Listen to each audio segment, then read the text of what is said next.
Hello, everyone. My name is Eva Biviņa, and I am representing Vidzeme planning region, and I am responsible of communication in our organization. And we differ from other organizations which implemented PB activities during this project, because Vidzeme Planning Region is a regional development management organization and one of the 5 planning regions in Latvia.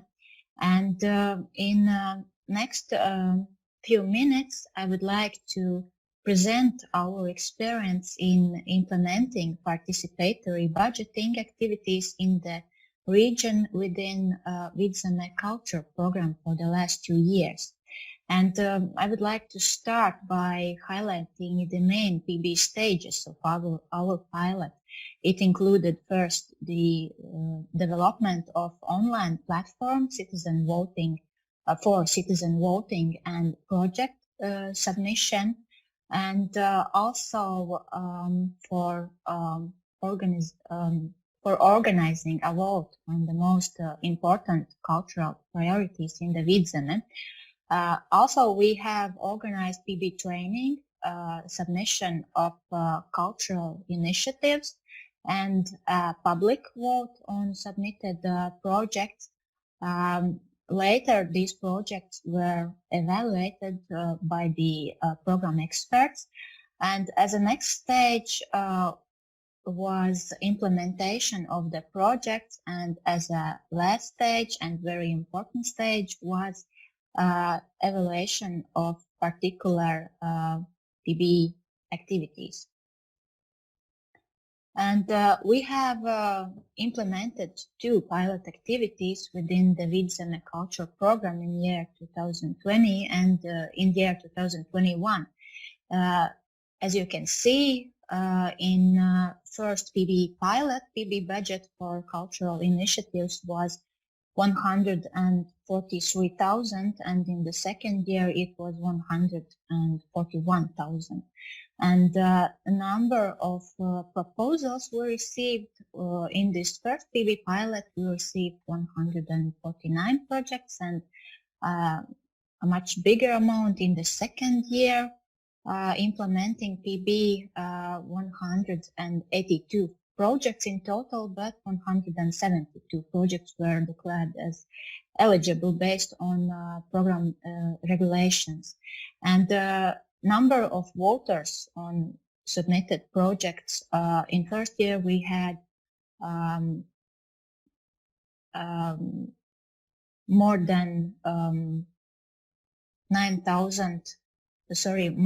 8,000 voters, and they had the opportunity to choose to vote for 1 to 3 projects.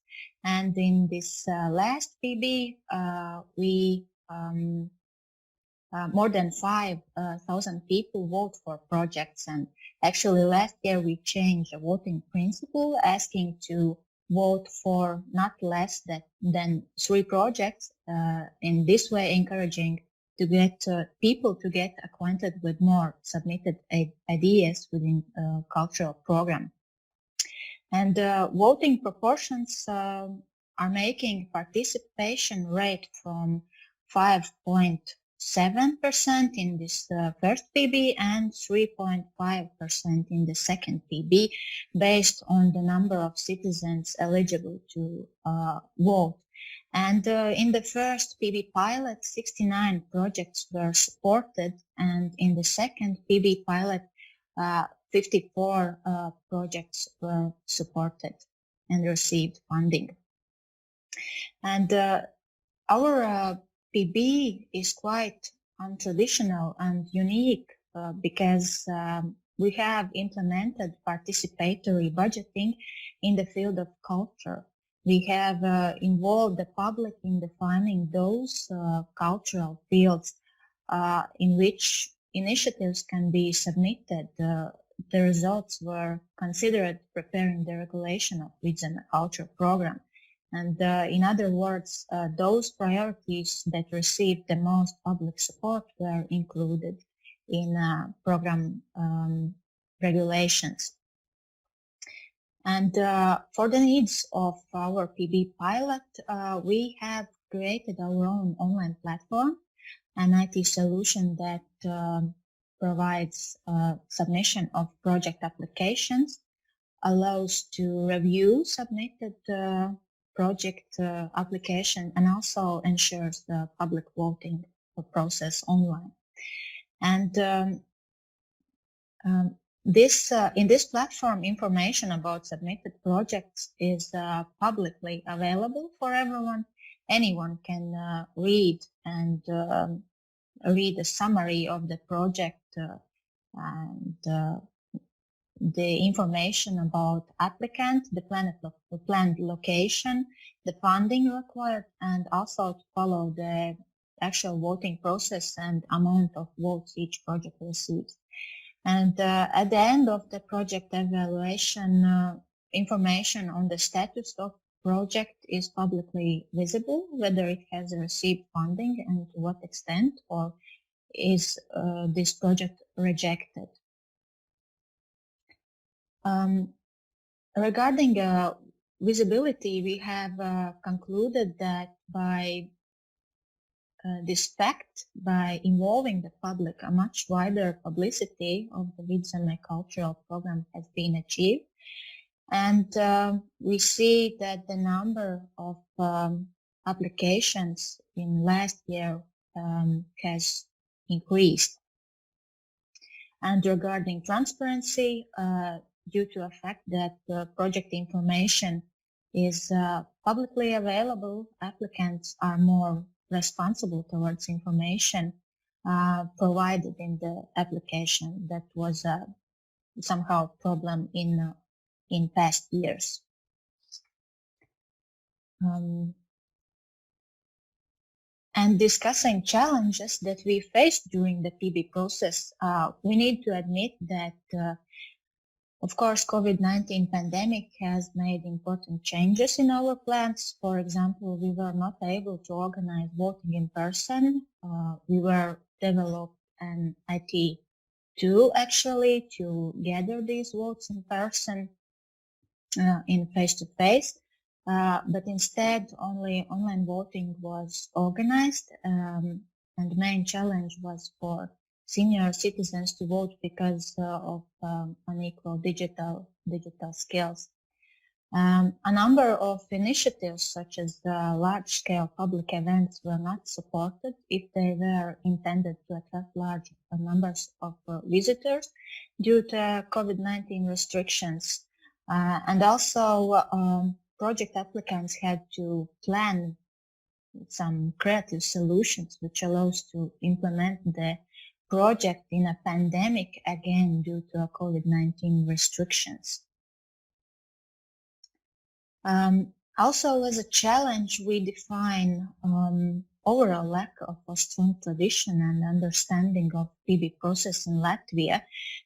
This caused sometimes negative attitudes toward voting and project applicants' efforts to promote their projects. This is certainly an issue that can change over time as we continue to inform and educate the society on issues related to the participatory budget. And a conclusion known to anyone who has developed an IT solution before developing a tool, a detailed planning process is really crucial so that all needs are anticipated and included in the technical solution. And recommendations to other organizations or institutions which are planning to implement PB activities, we recommend to carefully plan resources for PB implementation and to take into account that these activities will take time, employee involvement, and it will likely ask additional funding. And also, well-planned communication activities are crucial to manage PB process and involve various target groups. And in our experience, we have concluded that online solutions can help to ensure more efficient work process and reduce resources. The positive thing is that the VPR developed an online submission form that significantly reduced the resources required to process and publish project information online for voting, but in the same time, it is necessary to take into account that online voting is a limiting factor sometimes for some groups who lack digital skills, as I mentioned before, and it is crucial to ensure that possibility to express their view or vote in person to involve wider groups of society. And if we are discussing our further plans, then regarding sustainability of PB within the Vidzeme Culture Program 2022, we are now preparing for a next third already public vote on the most essential cultural priorities within the Vidzeme cultural program, to include those priorities in programs regulations. That's it from my side. Thank you for your attention, and we would like to thank Ellen and other partners for sharing their knowledge on PB implementation, because for us it was very valuable in preparation of our PB activities.